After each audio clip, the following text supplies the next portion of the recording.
my younger self, I would, I think that I wish I could tell myself just to chill, like it'll work itself out.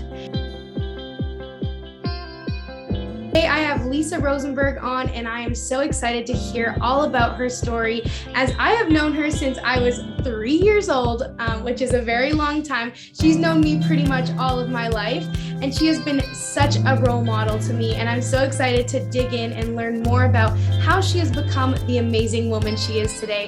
So welcome. Oh, thanks, Selena. That's fair. What a nice introduction. So I am honored to be here. My name is Lisa Rosenberg. I am a mother of 3 amazing daughters that Selena knows. And I am passionate about family, faith, the environment, sustainability, and about truth and reconciliation and what we all can do in that space. So thanks for having me. Awesome. So let's start with your childhood. Can you tell me a little bit about your childhood and what it was like for you to grow up? Okay. So yeah, I was born in Southern Ontario. My parents were immigrants to Canada. They were actually Mexican Mennonite, which is an interesting combination. A lot of people don't know. So very large extended family. I was the 74th grandchild on my mom's side. So very large family. We were migrant workers a number of years. Like when I was old enough, we were picking tomatoes and picking cucumbers, but I was running around with my cousins and I thought everybody did that. And I thought it was great fun in a lot of ways. So Southern Ontario till I was around 10. And then we moved to Southern Manitoba for like kind of junior high school. And so that I always talk about it's the Mennonite Bible Belt. So Southern Ontario around like London, Tillsonburg, Elmer, and then Southern Manitoba near Steinbach. So yeah, so that's where I went to high school. Okay. And do you have siblings, and how did you get along with your siblings? Because I know you have them, but how did you get along with them? We had a very small family in our books. There was only 5 of us. So I was smack in the middle. 5 is a small number. That's crazy. Very small, because most of my cousins, they were like 9 or 10 in a family. Wow. So we were definitely a small family. So 5 of us. I have I was right in the middle, an older brother, a younger brother, older sister, a younger sister. So the 3 girls in the middle, we always we lived in rather small houses. So the biggest struggle was one bathroom, and we were all like very close in age. So the 4 of us were like a year apart. And then my baby brother was like 9 years younger. So fighting over the bathroom is what I recall about growing up. My older brother and I, we fought a lot, like physically too, even as teenagers, which anyway. So, but in general, like very happy childhood. I mean, I think the move to Manitoba was tough, and I think there was a lot of financial stress, and I think we were very poor, and so I think there was a lot of stress with that. But that early under 10 years old was very happy, and it was during the 80s when a lot of people went bankrupt because interest rates were crazy. And so my parents lost their home and their business. And so it was a very traumatic kind of, event that had us move out west for work. Yeah. And how did that impact you? Because you were younger, watching your family's life almost fall apart in a way, right? Yeah, it was, your parents always try to shield you from a lot of that. So you don't always see a lot of it. But I think, it was tough in that we moved around a lot after that. And that is very hard on children. So we moved for jobs. And so I think that was the most traumatic thing. I think because I was outgoing, it wasn't quite, and school kind of came easier for me because I had a great memory. Right. But my other siblings that were shy, they struggled with all the moving, and I think, and just yeah, struggled with school because they just didn't have great memories. So that it was just my theory about school. So yeah. Right. So you got a little bit lucky with your. I got a little bit lucky. Totally. That's luck of the draw. Absolutely. And you said you were quite a bubbly kid. Yes. Would I you? was, I don't know, bubbly. I don't, that's my mom. Would she use that word? But definitely I was more outgoing. And I think it made school easier for sure. Mhm. So And every time you moved, you were able to kind of adjust, make new friends, that kind of thing. yeah, but I think what also happens is you learn, even as like a 10-year-old or say 12, it was like you learn not to get attached because you already like you kind of were saving yourself. You're like, listen, you're probably going to move. Don't get so attached. Like, so Mhm. you almost, it's so interesting that you just, nobody tells you that when you're moving around as a kid, but you learn it as you go. You're like, don't get attached. We might have to move again, right? Right, So, absolutely. And did that affect you in your adult life?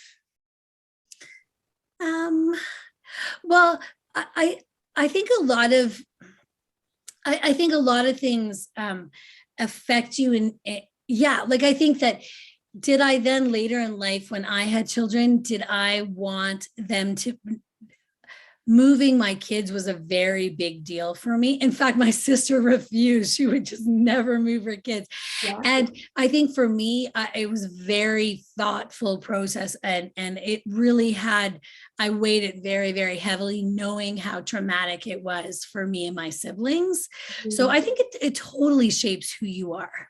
Mhm. But I don't think I think once you feel I don't think I felt like later in life that I wasn't getting attached to people because I was saving myself, right? I don't think that occurred for me. I'm not sure about my siblings, whether but I definitely know some of my siblings never want to move because it Yeah. was so traumatic for them, right? Like they really like staying put. Yeah. So how many times did you move in your childhood? Ooh, so again, fairly stable till like grade 4, but I would say I think I once counted like 10 schools, Wow. 10 schools before, but it was really in a short amount of time. And I think that was the traumatic, the back and forth. So when we moved to Manitoba, we moved back. Summers we'd go back to pick cucumbers in Ontario, Okay. and because the season went into September, we would start school in Ontario again, and Mhm. then we go back to Manitoba. And so, yeah, I think I counted 10 schools once. It Wow, was, yeah, that's seems like even incredible, even to me to think of it like that. But yeah, totally. And you said that you guys picked cucumbers. So were you like working from a very young age and getting your hands dirty a lot?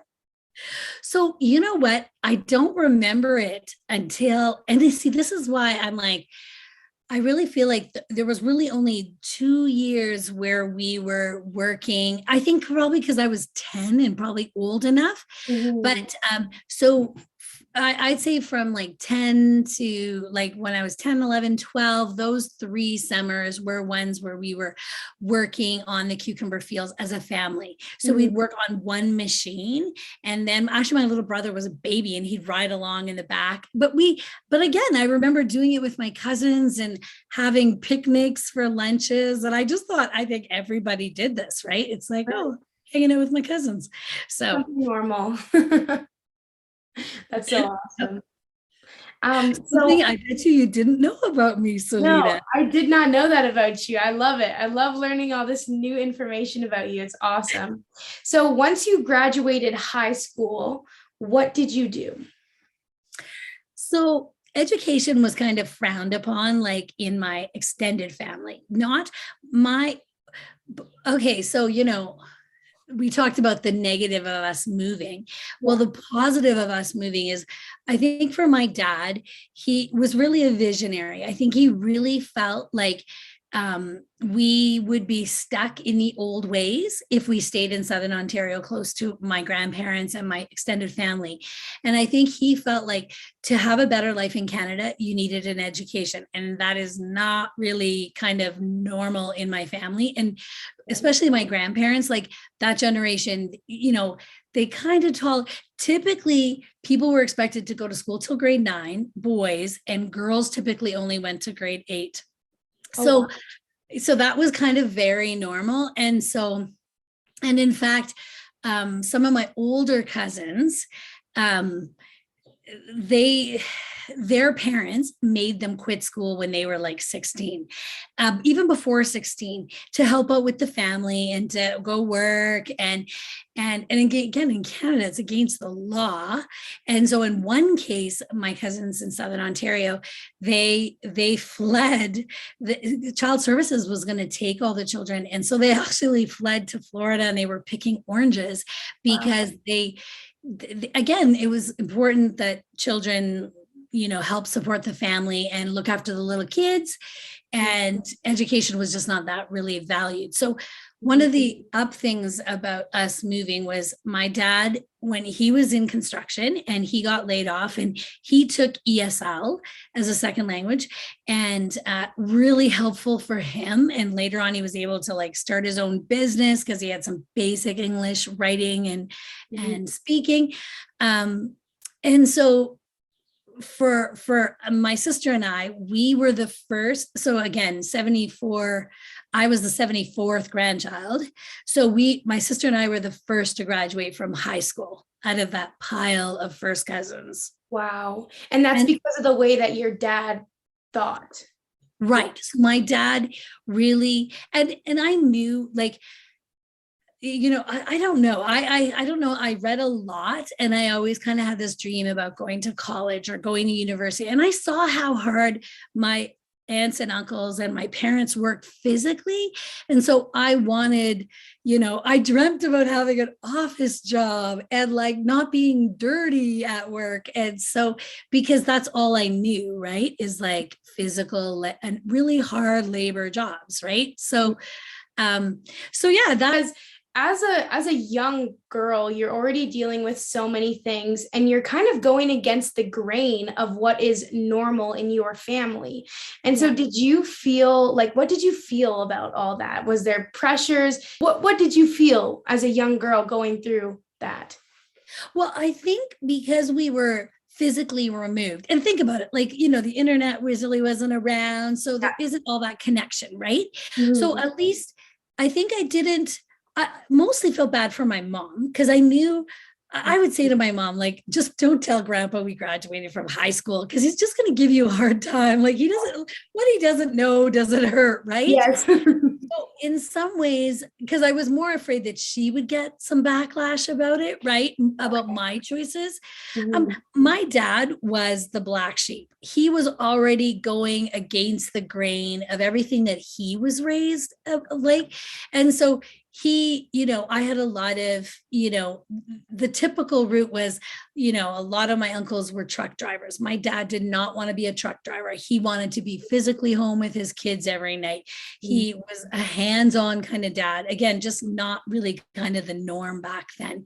So I think I felt very free to be who I wanted to be, and to do a totally different path. So, and while my parents couldn't help financially, they were very supportive emotionally. And I always say to people, I think the biggest thing you can give your children is just confidence to go do whatever they want, and everything else can follow, right? Like money can follow and everything else, but you have to feel like you could do it, right? If you put your mind to it, you could do anything, right? And that's what I feel very grateful for my upbringing in that way. And you have given that to your kids as well. So I hope so, because I was so aware that, like, especially with young women, like I always, I guess the most important thing that I wanted for my girls is to be independent, and to feel like they could do whatever they wanted to do in life, whatever that looks like, their dream or whatever, and not to feel like I have any expectations. Like their life is their life and their dreams are their dreams. So I just want them to go, yeah. But it is funny because I really did want independent children. And sometimes I'm like so sad because they're so independent. But You made them too independent and you're like, no. I know. But that's what I want. I also remember being their age and just how excited I was to move away and to live on my own and do my own thing. It was just like so exciting. So of course I want that for them, right? But I also want them to live like 5 minutes down the street. So Yeah, you I'm also having a small problem with that. That's so funny. I love that. And is there like specific things that you've done as a mother to make sure they feel those ways? I I would like, yeah, I wish there was like a book, right? A book to say, this is how you raise confident young people. And I guess parenting really, there is no book. There is like what works with one doesn't always work with another. So like I hope my girls feel this. I hope they feel that yes, that they and you know, I feel like their dad, you know, I know they often talk about fathers and daughters and how instrumental those roles are in their confidence as well. So I don't at all feel like it would just be me, but I Of don't know if course. there's anything specific, but I think it's like a day-to-day, Mhm. um, it's a day-to-day thing that helps build your confidence, right? Totally. I was just curious. Like I love that answer, but I was just curious because sometimes people are like, yes, I do this and this and this and this. But I mean, you're right. There's like no manual and there's no way to like know how to raise kids in a proper way. So I mean, I think you've done a fantastic job with your daughters. I'll say that because I know them personally. But if we kind of go back to you graduating and taking that next step, were you able to, follow your dreams and get a corporate job, or what happened? Oh, well, that's interesting. So, what I will say too is I really have a lot of respect for elementary teachers because I didn't have a lot of like kind of support about like education. So I had some key teachers growing up that I think really, I mean, I think for this little immigrant girl that dressed funny, they just were phenomenal at like helping me dream big about what life in Canada could look like, and it might look different than what I see around me or my cousins or whatever, right? So finishing high school, so sadly I don't really think guidance counselors are very, I don't know if they've really changed a lot over the years. I do remember I haven't, what I loved in, when you're trying to figure out like what to take in college, university, I had no idea. What I knew is that I love storytelling and I didn't want to be a teacher. So really I loved English and social, but I didn't want to be a teacher. So what to do with that? So I decided that journalism would be an avenue that might be very interesting to me. And so I had gone into a guidance counselor in high school and I had said, I want to apply into this really cool journalism program in Ottawa at Carleton University. And he's like, oh, that's really, really hard to get into. You could go to the local college and they have a journalism program. And I was like so discouraged. I'm like, what? But like, I wanted to go to like that program. And maybe it was just the challenge of like, I wanted to get in. I wanted to see if I could get in. Right. And so I applied and I got in and I was like so excited. I'm sure I went to tell him. I don't remember this at all. I'm But pretty sure that like guidance counselors tell us that we can't do things, so we have the opportunity to prove them wrong. maybe. So many times I hear people be like, "Oh, my guidance counselor told me, oh, that's really hard. You can't get into that." And then they're like, "Well, I'm going to show you right now that I can do this." so anyway, I moved to Ottawa. I didn't know a soul. Literally Labor Day weekend, I showed up on the bus, like Greyhound bus, and I didn't have a place to live. So I stayed at a hotel as I'm like, they didn't have any like internet postings for housing. So I'm literally standing at a housing board and like reading all these notices and trying to find a place to live. And so I did 2 years of journalism, and I really didn't like it. It's one of those things you don't know till you're in the thick of it. It's like, oh my gosh. And part of it is I had a dream of what university was going to be like. And Ah, part of it was I I wanted to take like, women's studies courses and religion courses and all these other courses. It wasn't just about journalism, but I was so swamped with the deadlines of TV and radio. And I'm like, oh my gosh, if I wanted that, I would have gone to college. I wanted everything that I thought university was going to be. So I ended up transferring into communication, which was it's the School of Journalism and Communication, but I went to the communication side, mhm. and it was a much better fit because I also did love business. My dad was a small businessman. So communication was just a better fit for me. So I finished my degree in journalism. And so did I? Yes, I did. I worked corporate for like 10 years after that. And I had some like phenomenal early jobs. And I will say, like, the economy was horrible when I graduated. It was like 94. It was awful. And I remember I worked for a startup, and I worked for a French woman out of Montreal, and she was the CFO. She was just this incredible role model, and she sent me all over the country to help like set up their offices in Eastern Canada, like so Halifax, Newfoundland, Montreal, Quebec. I didn't speak French, Toronto.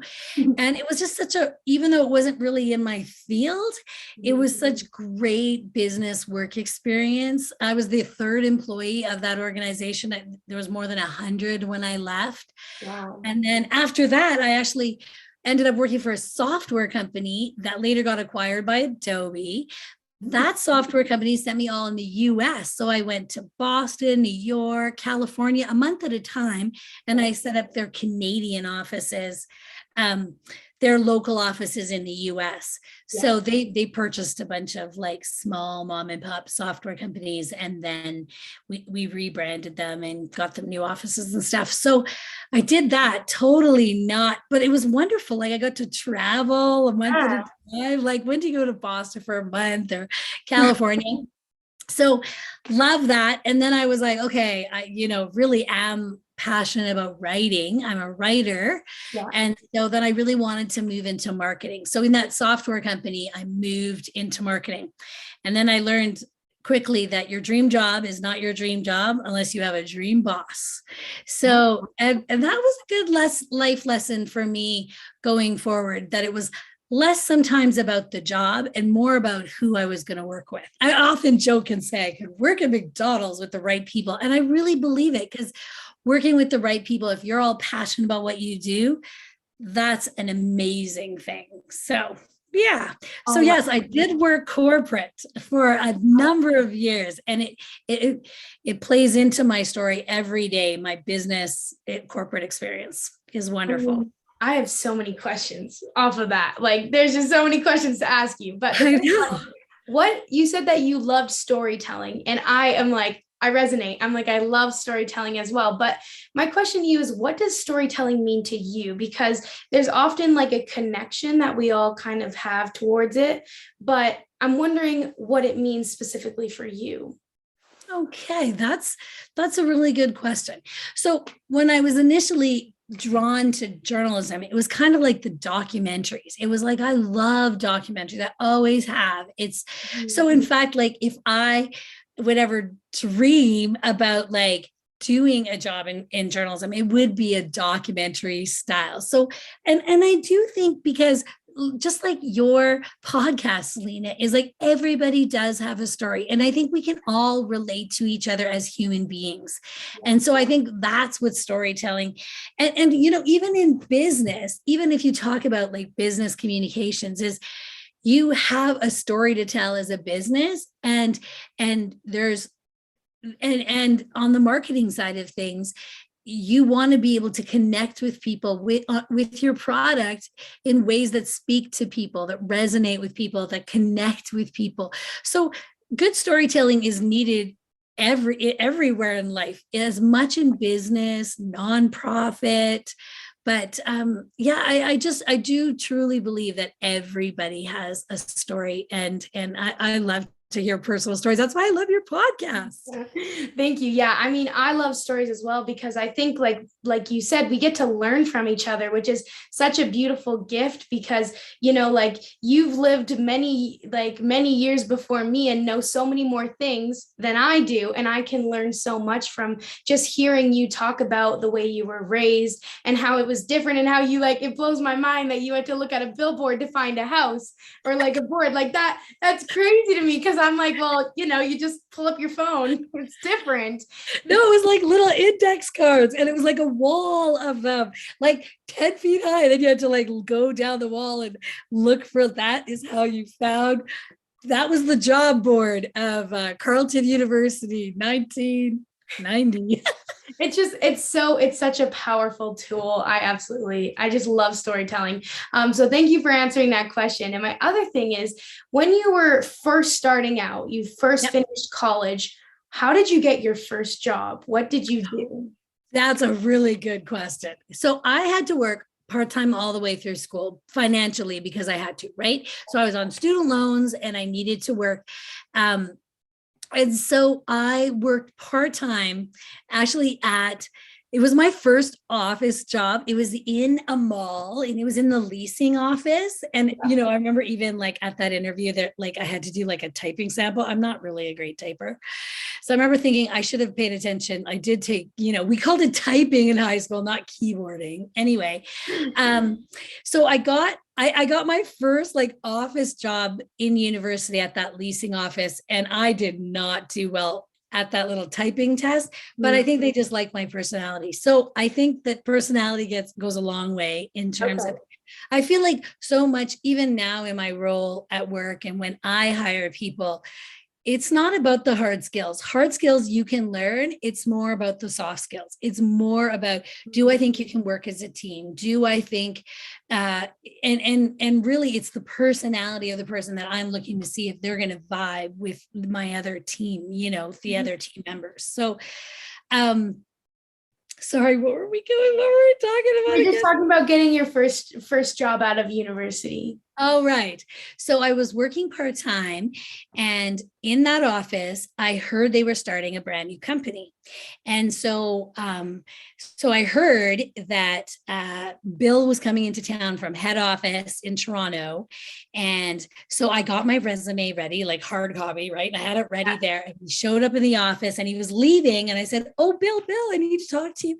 I said, Bill, I heard there's a new company starting and I really would love to apply for a job. And he's like, well, Lisa, we can't take staff from our existing places. And I said, no, like I need a full-time job, student loans. I'm graduated. I need a full-time job. So he took my resume and he stuffed it in his briefcase. And I'm thinking, yeah, whatever. I'm never going to see that again. And then I got a call from that CFO. And it was interesting because everybody, again, I was the third employee, but I was the first only English speaking. Like they really wanted a bilingual team. And I don't speak French. But I think they made an exception. And later on, like when we had the core 10 of us in the office, like the president and I were the only two that didn't speak French. So we had to stick together, the two of us. But no, I'm just kidding. And I really did that whole time try to learn French in Ottawa. That was a whole nother conversation. But so who still matters. And I don't think, honestly, Selena, that has changed a bit. Like as much as everyone always thought, I think there was this dream that once job postings were online, that everybody had an equal chance of getting any job. And while that's sometimes true, I do so feel like when you have 200 resumes, and if a friend of yours calls and says, hey, pull out that resume out of that pile, they're going to do it because their friend's word, it means something to them. So networking is as important as it ever was. And I would say, yeah, even more so in an economy or a market where there's 200 resumes, which is so daunting for anyone to go through. And how do you look different in that pile of 200 resumes, right? Right, totally. And what would you say, like your best advice to someone who's like, I need to start networking? What would you tell them? Well, you know, I'm really so excited for some more in-person events because I really think, the heyday of meetups before we had COVID was so wonderful. I will say for my job, there were these energy beer events that would happen at once a month. Yeah. Someone hosted them. They'd pick a topic. They'd have a speaker. We'd meet at a pub. I've met so many wonderful people at those events. I didn't know anyone walking in. I'd sit at a table anywhere. And I really would recommend just kind of putting yourself out there. It's so awkward. Like I get it. You go, you don't know anyone, you don't know how to start. And I would just say go, just make yourself go. And once you've gone once, like to something that meets monthly, you'll feel much more. And even, I know that there's some like groups that I meet virtually. And I think it's still if that's all you can do and you're remote and your life doesn't allow you to travel and be in person, then do what you can do, meet virtually. I think it's awesome. Yeah, and I think you're so right about like just pushing yourself. I mean, for me, like when I was traveling alone, I was like, well, I better meet some people. So I really was like, but what if they don't want to talk to me? And I was like, so in my head, but I was like so happy that I just like said, no, Selena, go and just say, hi, where are you from? I'm from Canada. Like that kind of thing where it's like you can seriously just start a conversation with someone by like asking them like, what their name is. And it's like going back to the basics, but it like Right. actually works.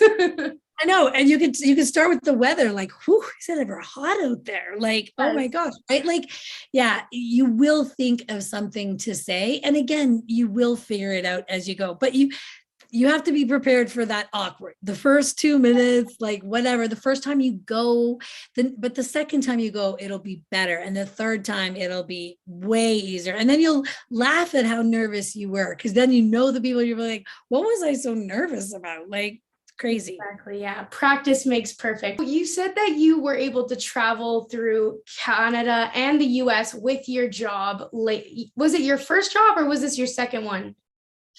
So I'm trying to remember. Well, no, it actually was my first job out of university, but it wasn't in my field. And I think that you asked earlier about what would I suggest to young people. And I would say, try not to get so hung up on if it's in your field, or I think and when you're evaluating opportunities, really just think about what can I learn in this role.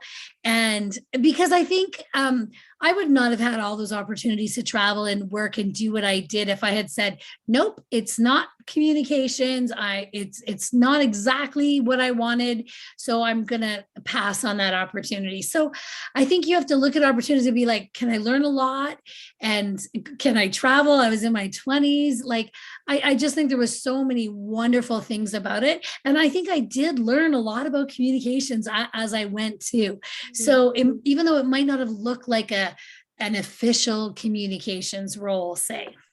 Yeah, I think that's really, really important. It's something that I, as a young person as well, have overlooked, where sometimes I'm like, okay, hold on a minute. It is all in the way I describe this job in my own head, kind of thing, where I'm like, it doesn't on paper, it doesn't look exactly like what I wanted, but in a lot of ways, it actually fulfills the purpose that I am trying to live out. And so that is a great, great piece of advice for young people, because you get these opportunities in life and sometimes we get blocked by it's not what we went to school for, it's not exactly what we're supposed to be doing, right? Totally. And I will say too, I work with this career counselor, and he gave me this great analogy, and I often use it with young people because I wish somebody had explained this to me in my 20s. And he said, you know, back when I was younger, climbing the corporate ladder, right? That was the analogy there was, right? And he said, really that doesn't even exist anymore in that capacity like it did. So the way people got promoted back then was you jumped on board, you got a big company, and then you worked your way up on that in that department, and then you transferred over. It was a promotion, you worked your way up, and then you transferred. And so that was kind of climbing the corporate ladder. He said today his analogy is, he goes, most people, the young people that he works with, when they're in that corporate environment now, they're just kind of hanging on. They're just like, I don't want to get laid off. I don't want to get laid off. Right. And that's kind of living in like fear, right? It's like, instead of like living into like, is this where you want to be and what you want to be doing? It's just kind of hanging on. Right. So instead, even in the down economy a few years ago, he would say to me, in Calgary and in Alberta, he said there's lots of opportunities, but what happens is, he says, people are looking for the corporate ladder structure, but in fact it's like now a rope course. So these opportunities are ropes, they're just kind of flying by you, but if you're not looking for them, you're not going to see them flying by. And it does take a little bit of guts to kind of grab a rope and jump, right? And so he says the way he explains it to a lot of young adults is like that, often, he never used the word gig economy, but it would be the way I would describe it, that you might have two contracts, two things you're working on, and you might have one in your back pocket that's just like a little hobby. And then maybe that hobby comes out and becomes like a number two thing, and then something else goes in your back pocket. And he goes, and in fact, when you're looking, young people are looking for, they might instead, it's kind of that entrepreneurial mindset about, okay, you want benefits, right? You need benefits. Everybody needs benefits. So then instead you find 5 like-minded friends, you go and you shop around, you get a group plan together. So you have affordable, and you don't need that in your job, right? And then it gives you the flexibility to do those 2 passions that you have, and that third in the back pocket. But again, he really talked about it as being more of a rope course and paying attention to the opportunities that come. Right. So for me, coming into university, student loans, debt, I didn't really have a lot of luxury to be like, should I take this job? It was like, it's a full-time job, I'm taking it. Right. But also I'm so glad I did, because again, the ability, I've had some phenomenal female role models, and that was one of the very first. And having a phenomenal one, when you have one that's not so great later, you'll be like, I know what a great manager and a great mentor looks like, and I know what one doesn't look like, right? And you need to have both experiences to know that's not my style. It also helped me be the manager that I am now, that I know what I like in a manager and what I don't like to be micromanaged. Most people do not. And so it also helps me be a better manager today because of the great role models I've had. Absolutely. And what are some of those lessons that you've learned from those great role models? If you could pick like 1 or 2 off the top of your head. Wow. I really have been so lucky with some of these role models. So, like if I look back at that first job and I think like, I really had no idea what I was doing. Like, what, you're going to send me to Halifax to set up an office? What do I know about setting up an office? Right. So, but I think that my boss had enough faith in me that if I got stuck, that I would reach out. And I think that's the big thing is, and I try to like, it's funny because I think this has come up a lot in the last like year for me too. It's like, I trust my staff 100%, 100% that they are capable of doing the job. And if they get stuck, they're going to reach out. And I've been in jobs where I felt like someone didn't trust me, and it's a really awful feeling. Yes. So I think one of the things that manager did for me in a big way was just trust that I could do the job. And that gave me confidence to do the job. Yes. And to reach out when I was stuck, that they're asking questions and being stuck was okay.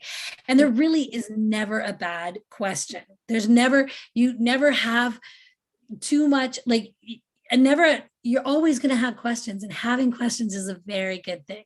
So Mhm. And I those are think, probably the things.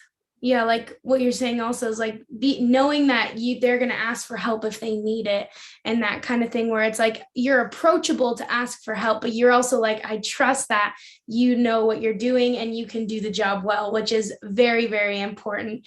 And I think it's so awesome that you had those mentors at such a young age that really helped you build that confidence inside yourself. And you said you got to travel around. This is where I'm like, I need to know all the details. So when you moved away from home for the first time, I'm sure that was like a very big thing for you. Yeah. But then you got to travel all over the place. So what was that experience like for you? I mean, it was all kind of like a dream. Like, I mean, again, little immigrant girl that worked picking cucumbers, right, with my family. So, I felt all that important, like business travel, like collecting air miles and hotels. And I will say, it gets old, like, because I did it a month at a time, right? So I would go spend a month in Toronto, spend a month in Montreal, a month in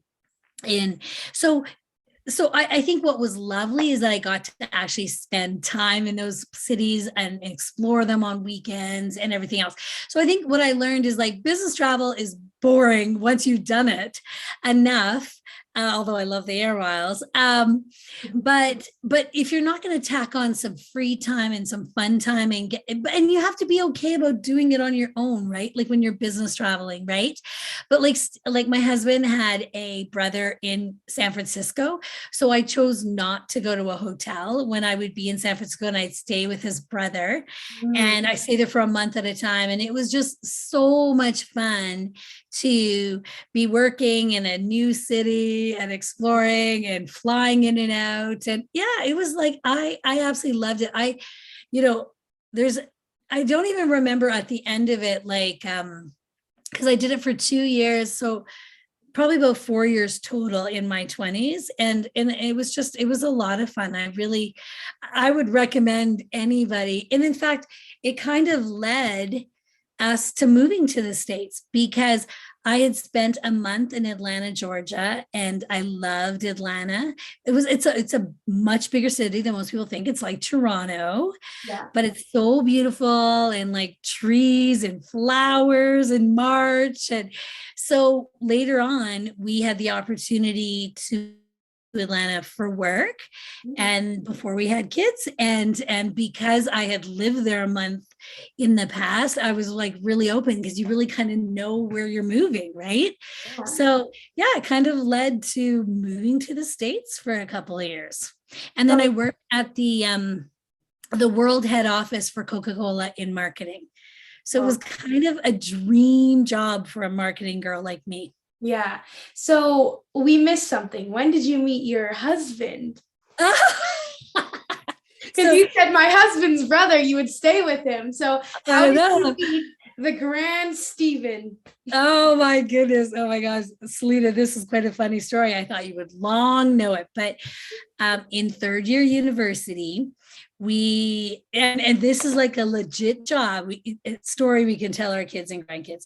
So we were both looking for summer jobs. We had both decided to stay in Ottawa to work and do school to kind of lighten up like our last year of school. Mhm.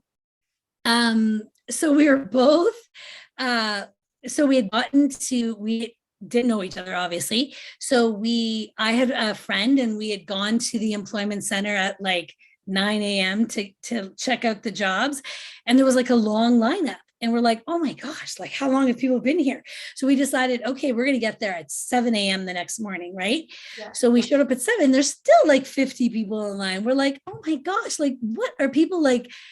What time did they get here? So we decided we were going to like sleep over, because we were told that if we could get at the front line, you were guaranteed 3 government interviews. 3. Wow. So if you could get in, it was like, okay, this is going to be worth it. I was already working part-time, but I needed a full-time summer job, right?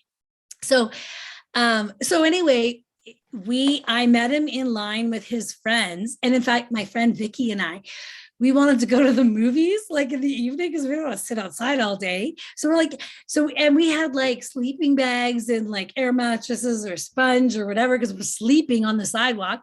So we said, can you save our spot? We're going to go to the movies. so so they saved our spot, and in fact I was dating someone at that time, and I thought Steve was really sweet, but he actually dated my friend Vicky, as life would have it.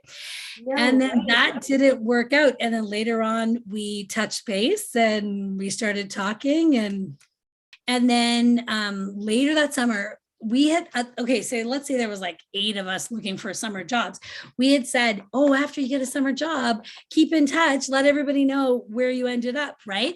So because Vicky and Steve weren't dating, I had a note. My roommates had said, oh, the Steve guy called, and I was like, oh, it might be Steve Rosenberg. I wonder where he ever got a job. So I called him, and I remember vividly because it was a Saturday night, and then we were talking about our jobs. And funny thing is, he ended up getting a job at Purolator as a courier, but he made way more money than all of us that got government jobs. I'm like, oh my gosh, this is so disappointing. Yeah. But I ended up working for National Defense that summer in an office with a bunch of pilots. It was a ton of fun, but the money was awful and it was boring because there was nothing to do. It was a horrible job that way. But yeah, so that Saturday night we stayed on the phone and we were chatting forever. And I'm like, hey, I got to go to bed. I got to go to church in the morning. And he's like, church? So, and I'm like, okay, maybe that's not cool or whatever, but that's who I am. Right. So, yeah. And so he's like, well, what kind of church? And I'm like, well, it's Mennonite. Do you know what Mennonite is? And he's like, do they drive cars? You know, like a typical response. Yeah. And I'm like, yes, that's Amish. Amish people, horse and buggies, but Mennonites, yes, they drive cars. Anyway, so then we had a whole conversation about faith and usually, like, to tell you the truth, Selena, like, that's usually enough for some guys to be like, that's weird, I'm out. Yeah, they're like, bye. It's like, okay, she's just a bit strange. Anyway, so that's funny. Was I trying to like steer him away? I don't know. So were you guys dating throughout the whole time you were working all over the place? Yeah, totally. So we met in 3rd year, and then we finished school, and then both of us graduated. And then, yeah, he was working for an engineering firm, first year out of school, a really small company. And then he went to a big firm. So he was very busy with his career at that time too, and traveled. I would even say got to do more like international travel with his work, got to go to Korea and Australia. I went to Australia with him. Wow. I'm trying to think of where else he traveled. So yeah, we both, you know, we had a cat and she hated how much we traveled. We should not have had a cat. That was not a cat. We were yes, it was his cat. Her name was Tika, but she was a grumpy cat because we were never home. Oh. So that's a good lesson in if you shouldn't have a pet if you're never home. That's a pretty good one. When you guys were like in a relationship, I'm assuming it was getting pretty serious. And how did you guys decide like to continue both of your own career paths while still building a relationship? Was that like an issue for you? Because I hear sometimes that it's like sometimes the women will sacrifice their career to be with someone, or the man, like vice versa. So did you find that there was any issues with you guys in that way? No, I don't. Like, not in those early years. I think where that became a bigger issue was when we decided to have children, right? And I think then the dynamic, if anything, I think we had an established relationship with 2 demanding careers and 2 great incomes that came along with that. And so making changes to that mix when we had kids, I think was scary for both of us because we'd just been used to both working full time Right. and what that looked like. And then, yeah, I talk, when you sent me those questions, one of the things I thought about is one of the biggest challenges I think has been balance in my life and over Mm. balance between, my time and my extended family and balance and finding that balance in your finding that peace in Mhm. your life. And I don't often quote Oprah, but I do sometimes. And one of the things she used to always say is you can't have it all at once. Right. You can have it all, you just can't have it all at once. Okay. And I took that really to heart when I decided to have children, because as much as I loved my career, I could never go back and be a mom again. And I didn't want to regret. And even if my mom had said, listen, I'll babysit the kids, but she would be raising my kids, and I had kids to raise my own kids. Yeah. And so I had to believe that, like, that I could leave my career and come back at some point when I wanted to come back. Mm. And every, this is, women are so hard on each other about these choices because there's no right or wrong. It's whatever works for your family. And every family deserves happy moms and dads. And some people feel they have to work to be happy. And I didn't know when I initially, so I was in Atlanta and I had Danny, and I took that year off. And in the US, mat leave back then was 6 weeks in the US. It was 6 months in Canada. Yeah. But I remember in that part of Atlanta, very expensive to live, like Toronto. Most of my friends went back to work after 6 weeks. And I didn't even know if I wanted to be a stay-at-home mom, but I wanted to try it and I wanted to financially have the choice. So I wanted us to set up, because I wanted that financial choice, we always set up our life to kind of live on one income, so that if we ever chose to do that, we would know we could do it. You know what I mean? But even still, I think Steve was really scared about it. He's like, well, I don't know how we live on one income. Right. But somehow managed. That's awesome. And so you had your first daughter in the US, and then you eventually moved back to Canada. Yeah, we were only in Georgia about 2 years, and then we moved back to Canada. We moved back to Winnipeg. Poor Steve did not want to live in Winnipeg, but my family was there, so I coaxed him at least into the city. He talks about it like that was, he did his prison term. He lived in Winnipeg for 4 years, but and then I had my second daughter in Manitoba, and then we moved to Alberta, and then I had my third daughter in Calgary. And you went to Alberta and lived right in Cochrane, right? Yeah, we moved right to Cochrane. So, in fact, when we moved back to Canada, we were supposed to be in Calgary, but the economy was great back then. And Steve's job said, sure, you can live in Winnipeg. Who wants to live there? Why would you want to live there?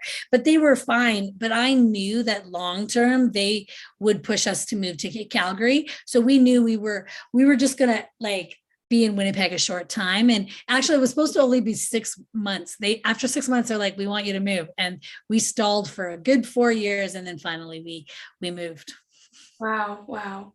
And what made you decide to come back to Canada?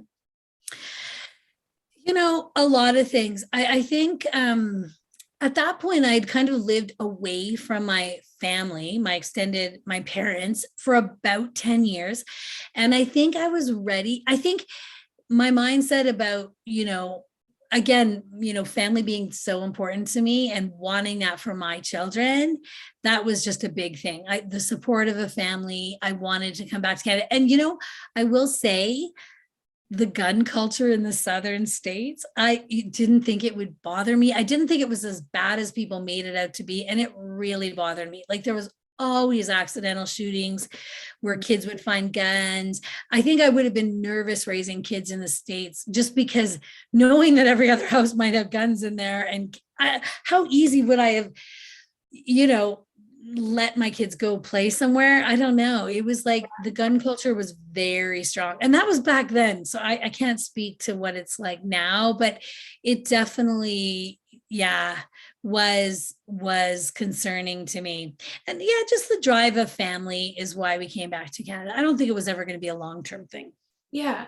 And when you moved to Canada and you were in the US, you decided to be a full-time mom.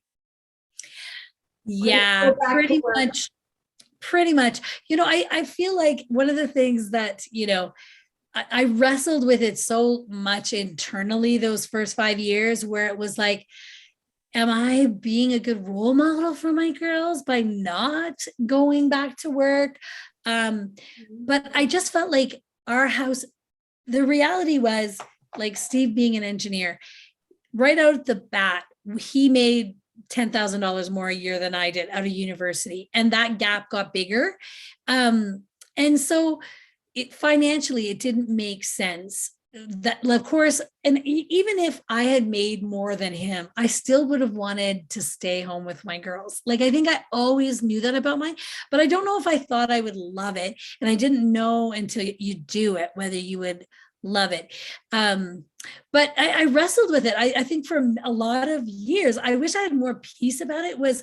I think it's because, even with my mom's generation, she was even sad when I decided to stay home. And I'm like, the difference is my mom felt she had no choice. She felt trapped as a young mom. And it was a very different feeling that I had as a young mom, choosing to stay home and raise my kids. It was a choice I made. But did I still wrestle with it? Yes, because I was very driven and I loved my career, and I wondered what would have been like had I stayed full time. Could I have made, senior executive at, a firm? And so, yeah, that kind of, I always wondered about. But I think I have no regrets. I have absolutely no regrets. I think the biggest thing is I wish somebody could have probably back then just reassured me, you'll find your space, you'll come back in, and I often joke and say I'm in my third career. And I think because I did corporate, I was home, and then I came back moved into nonprofit. So who knows where that journey is going to take you? You don't know. But I wish someone had said, don't stress about it. Just enjoy this time with your girls and it'll all work out in the end. You know what I mean? Yeah. And I think like all of us as humans do that. Like where I'm at in my stage of my life, where I'm like, I made the choice, which I also really like when you're telling your story, you make it very clear that you're making the choice to do these things in your life. You made the choice to be a stay-at-home mom. You made the choice to apply for that or to go for that job, and the choices that you're really making.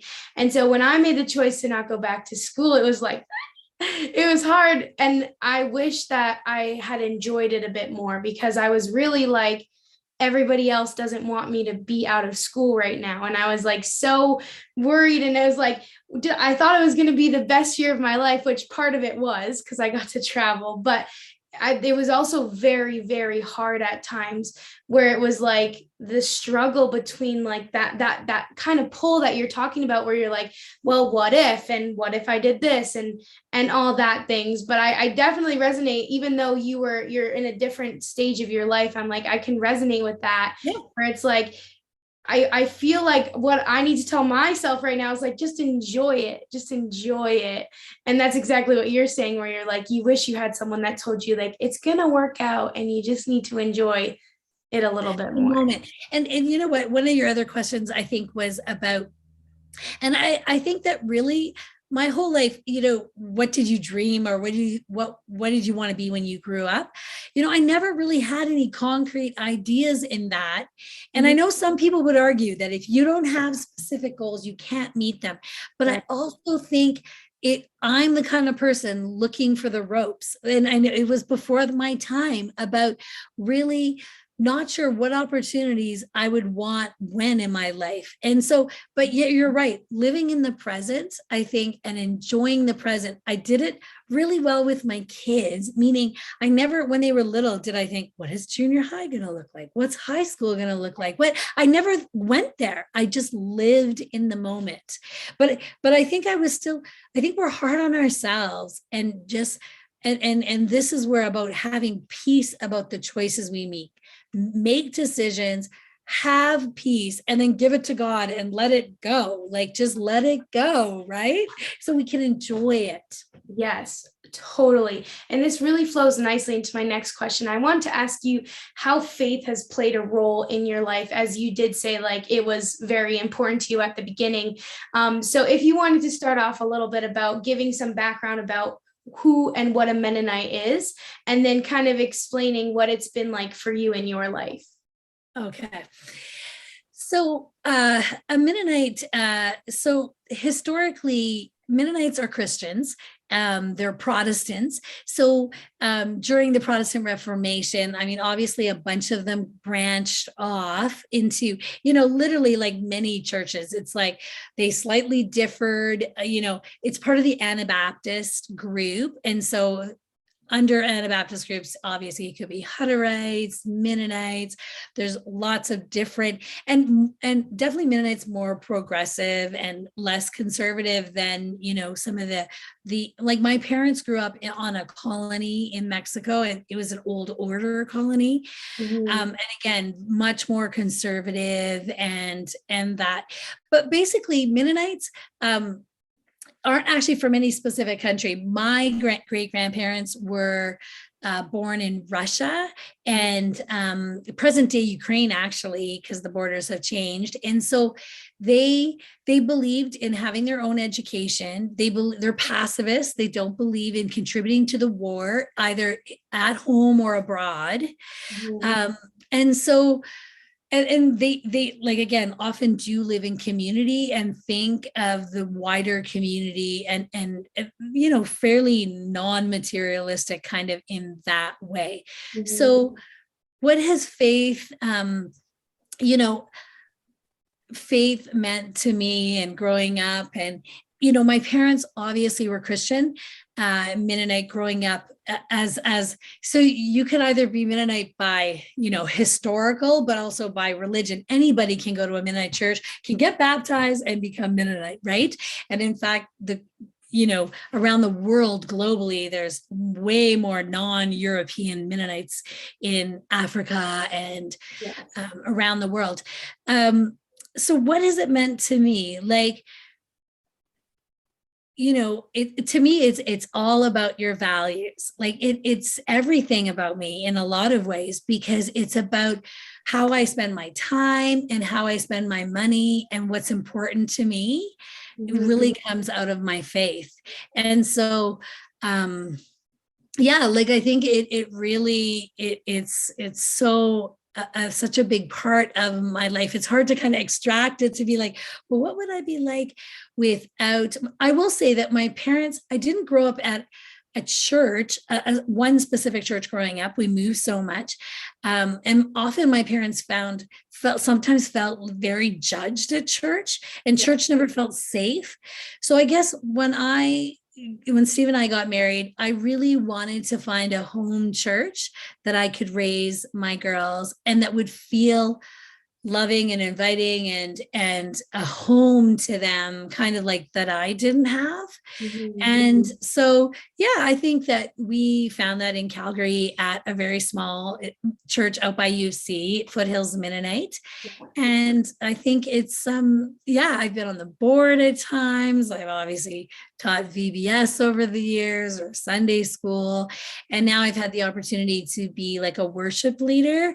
And I've really just enjoyed different phases of my life. I'm able to contribute different things, but it's just a great community to belong to. And I feel like for my kids, I also wanted that when you have a bad day at school or a bad day at sports or whatever, that again, you had another community where you belonged and felt loved. So it's always been a pretty important part of my life. It sounds very special. And I'm curious to know if you ever kind of fell in and out of your religion as like as a young person and growing up. And just I find like for personally for myself, there's a whole journey in it as well.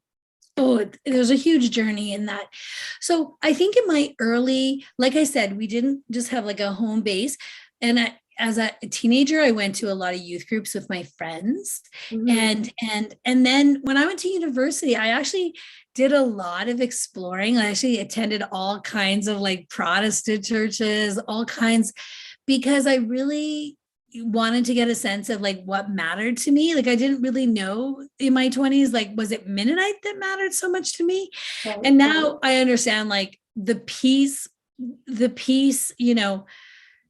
element of being Mennonite really does matter to me, resonates with me on a deep level about, just how we live our life, but also about how we live globally and how we contribute to the world. So, yeah, and I think you're right. Life gets busy too. And I feel like, when my kids were little and it was crazy, I feel like, I barely remember those years, at church.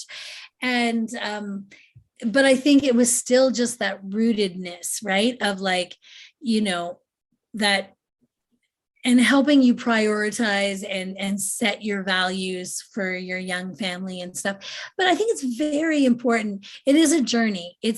And I think it changes, and you need to like also and I often say like, there's never a dumb question at work. There's never a dumb question. And I think you should always question. And I think, but faith, it's called faith for a reason. You'll never have all the answers that you're looking for, right? Yeah. But I think it's so important to, just be genuine and real and I think spirituality is even if some people don't have any like church affiliation or whatever, I think we're all very spiritual beings. Yes. Yeah. So thank you so much for talking about like what religion means to you. I think it's so cool. And I always love learning about more religions and just learning. And I've been able to be a part of your church a little bit and go to Guatemala with you guys. And the love is just crazy there. And I just love your view on life as well, because it's just like it's so welcoming, inviting, and there's like just a lack, like there's no judgment. You just feel so welcomed, especially when I'm around you. That's how I feel. And so I love hearing about what religion means to people and what they believe and what they follow, because there's so many options out there, and finding what's right and works for you is what's so important. And that's what I love, where you talked about in university, you started trying and seeing different things and what worked for you. So I just wanted to thank you for sharing that. The next thing I kind of want to talk about is your current life. We've talked a lot about your career, your faith, a little bit about your relationship, but I think you're kind of like empty nesting, aren't you? You got one left. Almost. I don't know when is it official. So yes, my baby's heading off to university in September. So, but she's going to be back for a few summers. So I don't think we're officially empty nesters until like they move out like for good. I don't know. Or like when they're done school. I don't know. So I think I'm a little bit in denial, and I think I'm going to be super sad when Bella's gone in September. So what is my current life? So last year, I feel like we're in a lot of transition. I went back to work full time, and Is that the first time since your kids? full I've done little stints of full time. Okay. So maybe I'll go back kind of 5 years. So the last 5 years, I might actually go back a little bit for probably the last 8 years when I came back to work part-time while my kids were younger. I decided to work nonprofit, and I always was very attracted to nonprofit. I feel like I'm blessed again to have the financial choice to work nonprofit, because of course, if financially, I had to work, it would make more sense corporate because I would make more money. Um, but I worked for a number of years part-time for Mennonite Central Committee, which is a registered international charity that works in peace, development, and relief in like 50 countries. And so I had the opportunity when I was working part time with them to take Steve and the girls to Kenya, and we worked on a water project in Kenya. And but I was also always, while I love the international work, I always was drawn to there's so much like need in Canada as well that, I felt like I would love to work for a nonprofit that did more local work as well. Again, very drawn to the Truth and Reconciliation Commission and working with Indigenous people. So 5 years ago, I started working part-time with the United Nations Association in Canada. It's an NGO, a small NGO out of Ottawa. There's about 30 staff. Our mandate is about creating global citizens and engaging with the mandate of the UN. We're part of the World Federation of United Nations associations. So even though we do a lot of mostly domestic work, we in this last year worked with UNA Poland and supported Ukrainians in Poland. So I love working in the nonprofit sector. So right now I work part-time for a number of years. I worked in climate change and youth employment.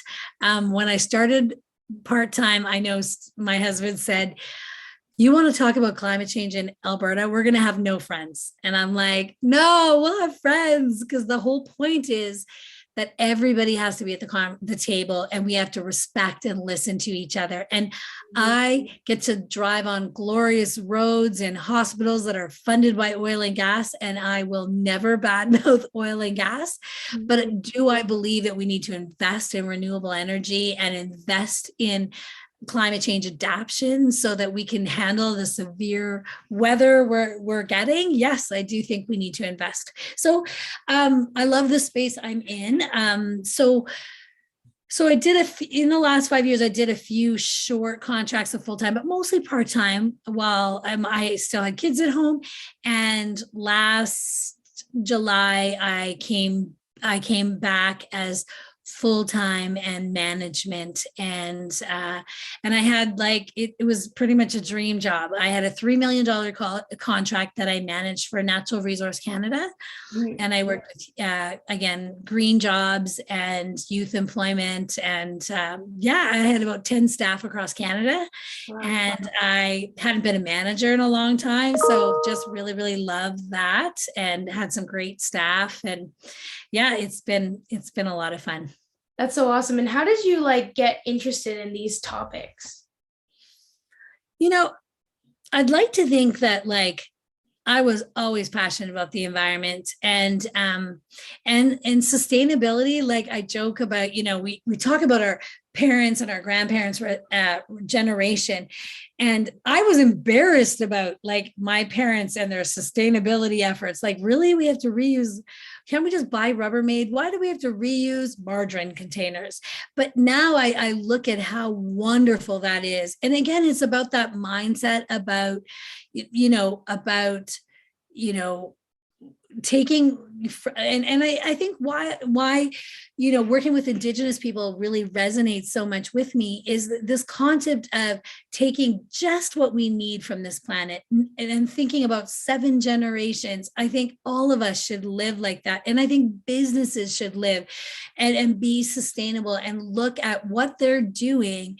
Is it sustainable for 7 generations? What kind of planet are we leaving for the next 7 generations? And so I think I've always, when we talked about university and what I dreamed university was for me, a lot of that was even back then. I loved taking women's studies courses and understanding women's roles in society and understanding, back then because in journalism, they made you take a whole lot of Canadian history. It was probably the first time that it was actually so mind-blowing to me that the history that I was taught in high school was like just the winner's history. And there was like many versions of the same written by the losers in history. And that, you know, I mean, there's still stuff for me. And I think why I'm so passionate about, engaging with Indigenous people is understanding that the way, I'm a positive person by nature, but how do we move forward? How do we move forward with this trauma, generations of trauma that really we've inflicted, like, society has inflicted on them? And how do we move forward in a positive way? And how do we learn from each other? I just think there's so much learning that can be done. Like, this is Canadian history that's not very pretty, but I think we need to learn and acknowledge before we can move forward. Absolutely. And what do you think are some of the steps that people can take to get closer to that? I am hardly an expert in this space, and I this might sound so simplistic. Really, my goal has been really, in the last decade, is I really wanted to have 3 Indigenous friends that I could call my friends, and that I felt like I understood their worldview. And while they're not speaking for all Indigenous people everywhere, but I guess I just really want, and I honestly, I think that's, Selena, we live in Cochrane. I think there's so much fear entrenched in the concept of Morley and the reserves. And that fear is what keeps us from each other and keeps us from building relationships. So how is it that we get over that fear and learn how to just people to people, be with each other and learn from each other? I think there's so much opportunity, but we have to get over the fear. So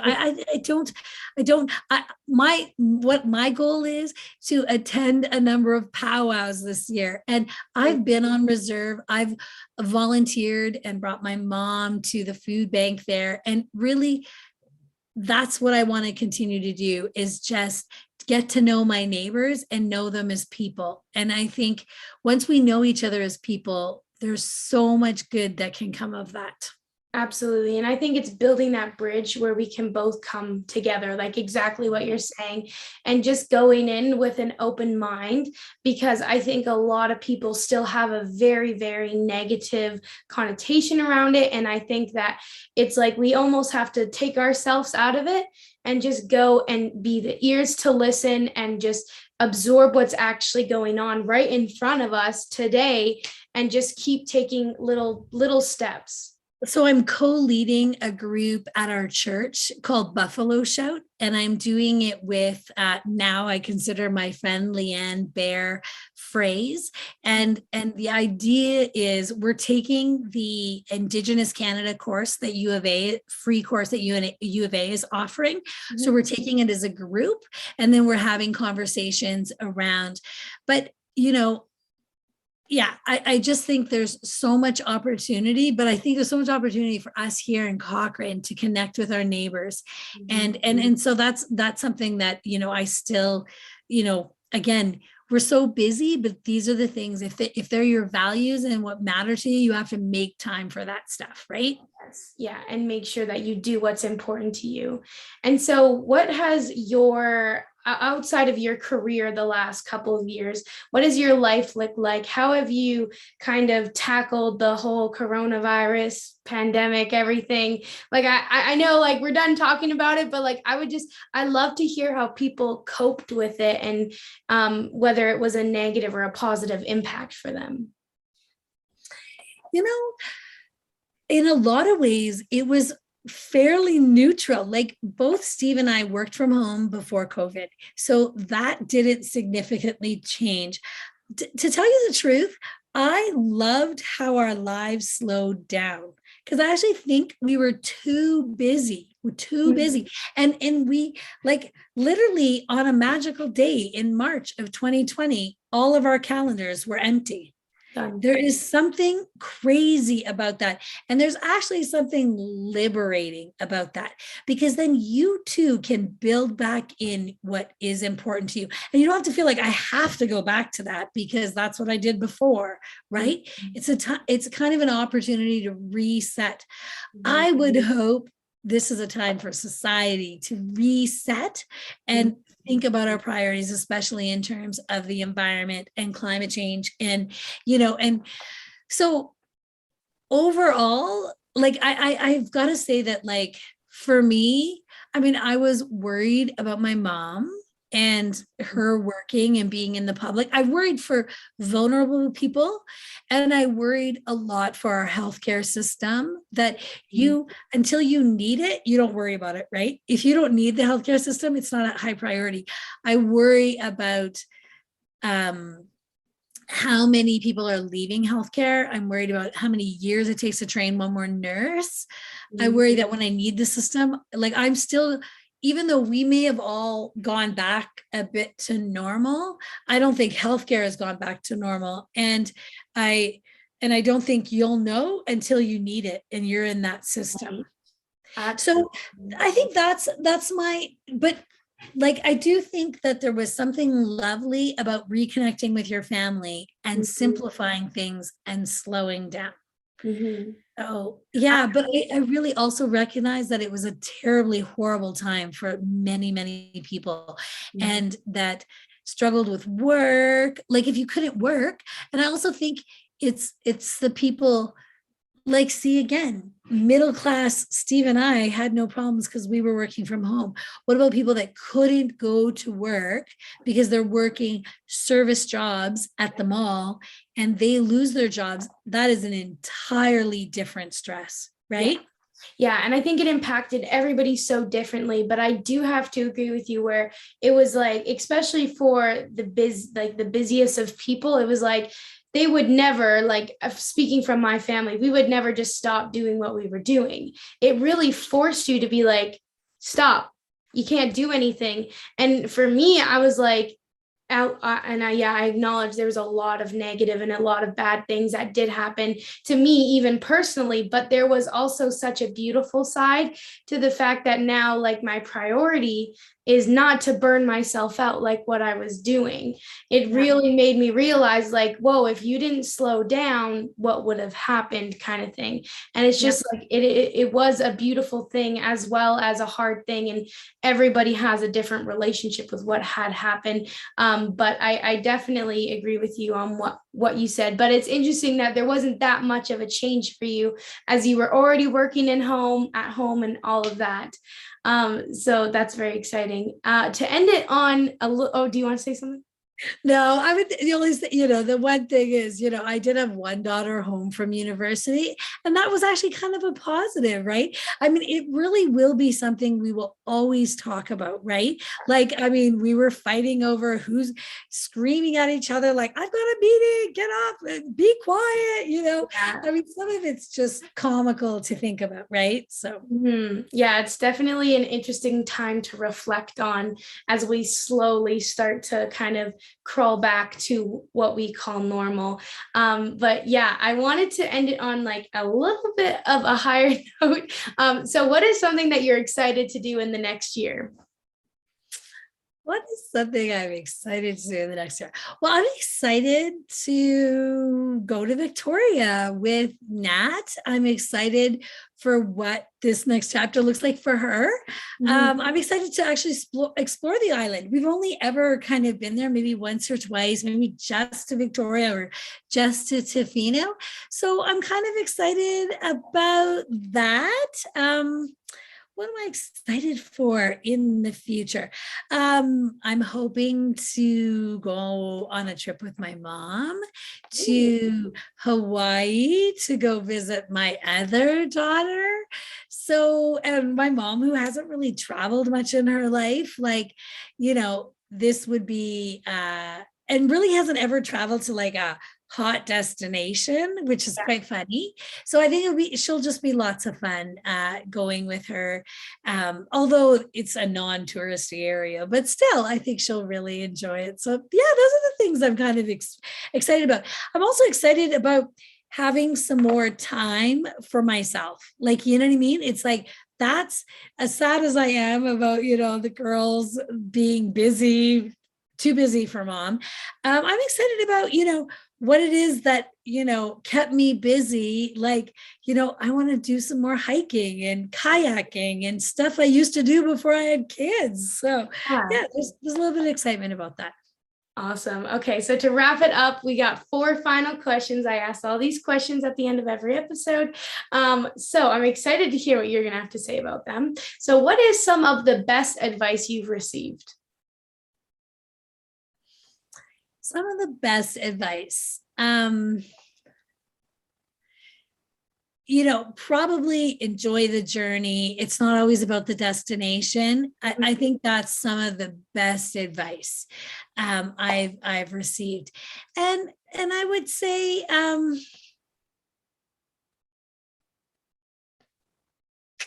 don't know. I think you stay true to yourself. Like, be you, be real, genuine. God made you like you are for a reason. What gifts do you have to bring to the world? So those are kind of some of the best advice. Yeah, I love those. Well, now, flip side, what is some of the worst advice you've received? The worst advice. Well,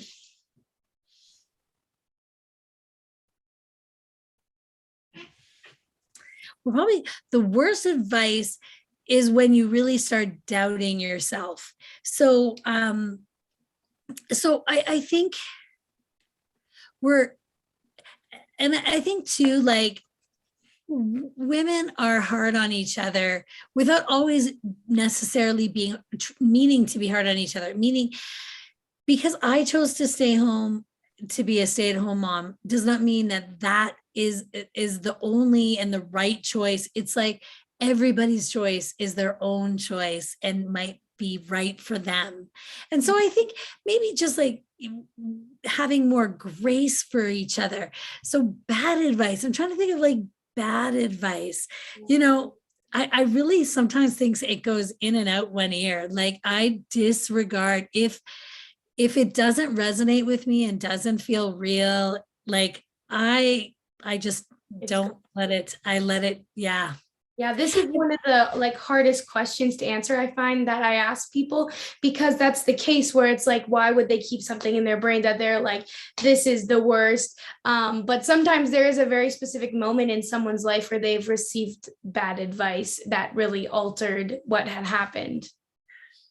And, I do actually like seek advice, but sometimes, after I weigh everything, I'll be like, nope, I'm not going to go with that. It doesn't feel right for me. So yeah, that is a really good question, Selena. Wow. Probably after we get off this call, I'll be like, I know what I had a good You're going to be like texting me. Can we add this? Yes, let's redo that question. No, I'm just kidding. No, it's a good awesome question. Yeah, it definitely gets you thinking, right? So the next question is, what is a piece of advice you would tell your younger self? Or if you can't think of it in that context, like, what piece of advice would you give to the younger generation? They could be 2 separate questions, or also just 2 different ways to think about it. Yeah, I think my younger self, I would, I think that I wish I could tell myself just to chill. Like, it'll work itself out. And and know that nothing is forever. Like, the decision you make doesn't need to be like the next 10 years or 20 years. I think that's a little bit the problem with young people when they come out of high school. It's like you feel like you have to make this massive decision about what you're going to do the rest of your life. And I think that's all the wrong way. I think the reality is all you need to answer is, what is it that I care about, that I'm passionate about right now, and that I'm interested in doing the next 2 years? Like, honestly. And I think if you broke it down to that, I think it becomes way more manageable to make decisions on. And I think when you say to someone, pick a career that you're going to do the next 30 years of your life, like that is so daunting, right? Mhm. So I would just say like smaller goals, and it's just way less intimidating. Yeah, more of the mindset of just taking it like one step at a time and just enjoying every single moment of that. Yeah. Yeah, I love that. Okay. Last question, my favorite, one of my other favorite. These are all my favorite. I can never not ask these ones, but I love to end the interview on a state of gratitude. So I'm going to ask you, what are you grateful for today, or just in general? Oh my gosh. Wow. Grateful. I'm grateful for the sun today. I'm grateful for family and friends. I'm grateful for my home, roof over my head. You know, I'd like to think that, I take the time to think and pause and really capture what I'm grateful for. But, health, it probably is the biggest thing. I'm grateful for my health, my family, and their health today, because everything else you can purchase, you can whatever, but your health, is so critical. So, yeah, that's what I'm grateful for, my health today. Awesome. Thank you so much for being so vulnerable and sharing all your story. I could seriously talk to you 4 hours. Like, I'm already like, we got to meet up. I got all these other questions I got to ask you off air. Like, I'm like, seriously, your life, there's just so many elements that I'm so excited that we got to dig into. But you're just an extraordinary person. I already knew you were amazing, but now I really know how you became amazing. So thank you so much. Oh, you're so welcome. I'm so glad, honored to be a part of your